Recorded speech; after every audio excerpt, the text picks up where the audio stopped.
For this video, I take a look at Scott Springs Park in Ocala, Florida, because 40-year-old guys really like slides.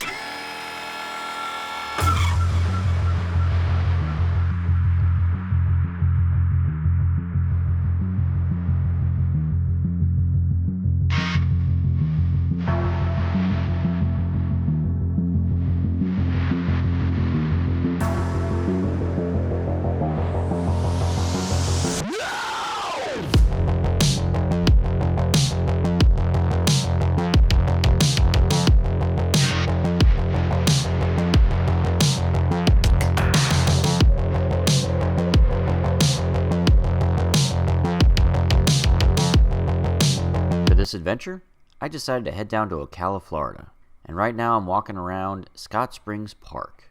Now, it's pretty rare for me to check out city parks. I'm more of a theme park and state park type of person, but this one actually has kind of a unique feature. That's why I consider this one almost a hidden gem of Ocala. So on paper, Scott Springs Park doesn't really look all that impressive. It's only a 22-acre park, and it's kind of in the middle of the city, so you wouldn't really expect anything impressive. You'd be surprised. There is a sinkhole that collapsed around this, basically in the middle of the park, and inside that a really neat spring and grotto has formed. And it's something you really wouldn't expect in a park in an urban area like this one.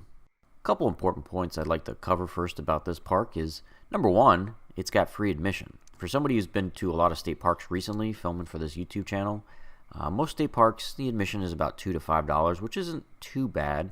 Although there are a couple state parks now that are charging, $12 or $15 to get in, like Homosassa Springs State Park. And that can get expensive. And especially if you're trying to visit a lot of different parks around Florida, the cost can creep up quickly. It is kind of helpful when you visit one like this one that doesn't cost any to get into. Another interesting thing about this park is I was talking about this park with a couple friends recently, and this park has a kind of a mixed reputation. A lot of my friends don't come here because it has a reputation for having kind of a seedy element. I didn't experience that at all when I was here, so perhaps the city of Ocala has cleaned this place up. It was mostly families and young children when I was here the day I filmed. I can understand, based on its location and proximity to Pine Avenue, that this might be kind of a rough area in the evening hours. I came about midday, around noon, and didn't feel uncomfortable at all. And there have been some places that I filmed where I was really uncomfortable, and I didn't get that vibe when I was at this particular park. As you can see from this video, this park is remarkable when it comes to the geologic activity and the scenery. This is a really neat grotto, and it's not something you generally see in Florida.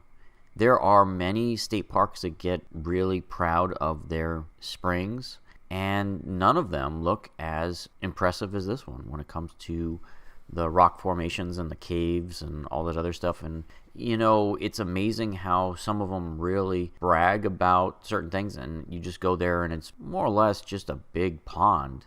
Whereas this one's got some rock features that really make it stand out, and nobody knows about this place. And again, I believe it's because of this location. Is a lot of people have a negative connotation attached to this park just because of the reputation that Ocala in general has. Ocala doesn't have a great reputation when it comes to crime and things to do, so a lot of people skip this place and go directly to Orlando or Tampa instead. So right now I'm looking at the obstacle course. Now be careful if you're going to take your mountain bike up here. You probably want to scout the course ahead of time, because as I noticed while I was walking over some of these obstacles, where some of these timbers are broken. If you're not paying attention, you could probably crash your bike, especially if you're going over it quickly. Definitely want to keep that in mind. But overall, this park has a lot of nice amenities. It's got, as you saw earlier, like a park pavilion, restrooms, nature paths, the spring in the middle. It's a nice little park. So what's my bottom line for Scott Springs Park?